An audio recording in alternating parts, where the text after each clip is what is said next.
Ka-Express, viral ngayon sa social media ang isang video interview ni Alex Ayala matapos mismo itong i-post sa official Australian Open X account. Yes, it was amazing. It's been amazing.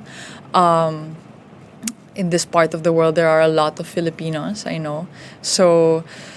But the turnout this year has grown significantly, I would say, from the past years. So I'm so happy to see this environment, and people are excited, and when I'm on court, they're excited to see me. So it's flattering, and it makes me feel welcome for sure. Isang bihirang spotlight na kadalasan na inilalaan lamang sa mga Grand Slam champions at top-ranked superstars. Sa loob lamang ng ilang oras matapos ma-upload, umani agad ito ng libu-libong views, reposts at reactions mula sa mga tennis fans sa buong mundo, lalo na mula sa Pinoy community na aktibong nagbabahagi ng video bilang simbolo ng patunay na pag-angat ng isang Pinay sa pinakamalaking entablado ng tennis. Ang naturang interview ay simple sa forma pero napakalakas ng mensahe. Si Alex Ayala ay hindi na lang kalahok sa Australian Open, isa na siyang pangunahing kwento ng torneo. Sa video, diretsong inilahad ni Alex ang kanyang nararamdaman tungkol sa lumalaking suporta ng mga Pinoy sa Melbourne, Australia. At ayon sa kanya, the turnout this year has grown significantly. It is flattering and it makes me feel welcome. Sa unang tingin, tila isang papasalamat lamang ito sa mga fans, pero sa mas malalim na pagbasa, malinaw na ipinapakita ng pahayag na ito ang lawak ng kanyang impluensya. Ang Melbourne Park na karaniwang itinuturing na neutral ground para sa mga international players ay unti-unti nang nagiging parang ikalawang tahanan ni Alex, isang lugar kung saan ang crowd energy ay hindi pressure kundi lakas. So bakit nga ba naging malaking balita ang isang simpleng interview? Dahil bihira para sa isang Grand Slam official account na magbigay ng ganitong klaseng exposure sa isang player na hindi pa kabilang sa top 10. Sa tennis ecosystem, ang ganitong spotlight ay indikasyon ng star potential at global appeal. At sa kaso ni Alex, malinaw na nakita ng Australian Open organizers ang kombinasyon ng performance, personality at fanbase na naglalagay sa kanya sa sentro ng atensyon. Mula sa kanyang Koyo Classic Championship hanggang sa kanyang pagpasok sa Australian Open Main Draw, tuloy-tuloy ang pagbuo ng momentum na hindi na kayang baliwalain ng global tennis media. Ang viral video ay dumating sa perfectong timing, ilang araw bago magsimula ang main draw ng Australian Open 2026. Sariwa pa sa isipan ng mga fans ang panalo ni Alex laban kay Donovic sa Koyo Classic. Isang tagumpay na nagpatunay na kaya niyang talunin ang isang Olympic silver medalist sa straight sets. Ang interview na ito ay parang kumpirmasyon. Ang panalo ngayon ay hindi isolated moment, kundi bahagi ng mas malaking narrative ng kanyang pag-angat. Kaya hindi nakapagtataka ng engagement ng video ay kabilang sa pinakamataas sa Australian Open social media content ngayong linggo. At ayon sa obserbasyon ng mga tennis analyst at digital trackers, nakikita rin sa interview ang maturity ni Alex, bagay na madalas binibigyang diin ng mga coaches at commentators. Sa edad na 20 years old, malinaw na naunawaan niya kung paano i-handle ang atensyon at kung paano i-convert ang crowd support bilang positibong energy. Well, hindi lahat ng mga players ay kayang maglaro ng mahusay sa harap ng maingay at emotional na audience, pero si Alex ay kabaligtaran.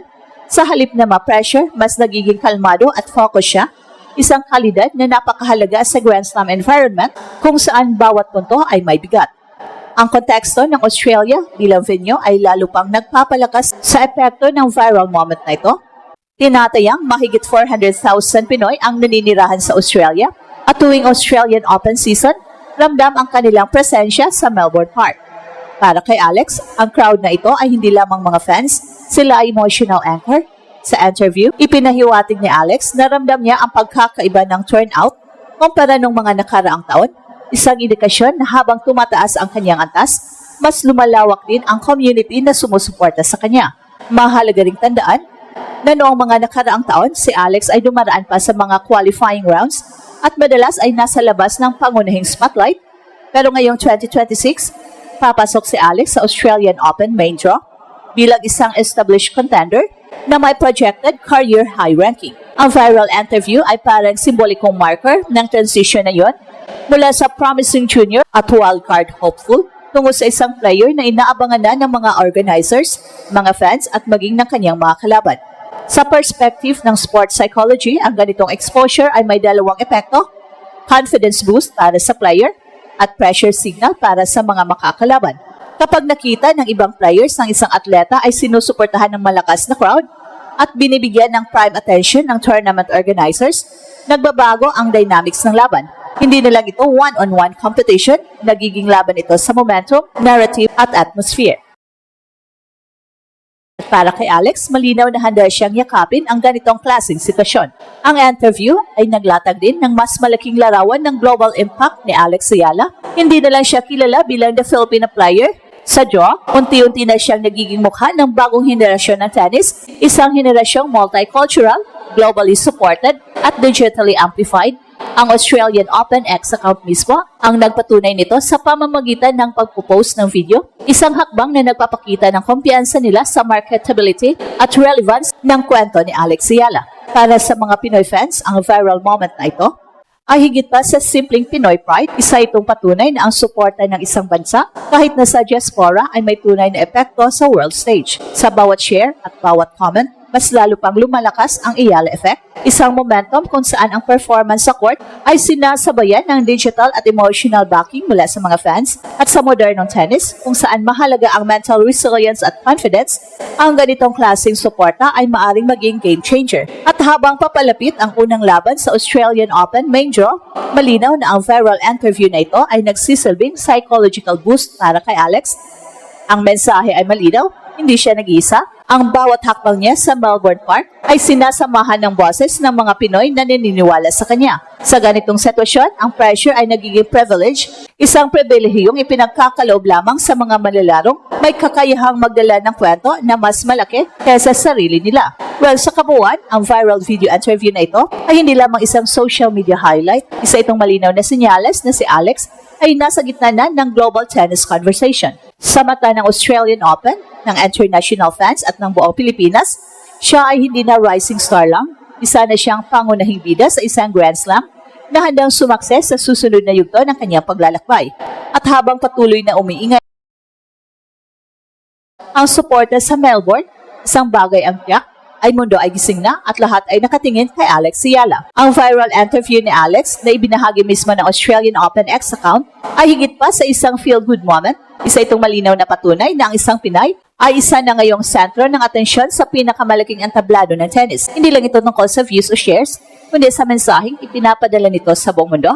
Si Alex ay handa na at ang kanyang presensya ay hindi na pwedeng baliwalain. Ang suporta ng Pinoy crowd sa Melbourne ay magsisilbing lakas, hindi pressure, at kitang-kita kung paano niya ito ginagamit bilang gasolina sa loob ng court. At sa edad na 20 years old, ipinapakita ni Alex ang maturity at composure ng isang veterano mula sa kanyang Koyong Classic Triumph hanggang sa pagpasok niya sa Australian Open main draw. Ang bawat hakbang ay binubuo ng kumpiyansa, disiplina at paniniwala sa sariling kakayahan. At eto ang Express Info kung saan bawat kwento ginulat ang mundo. Don't forget to like and subscribe.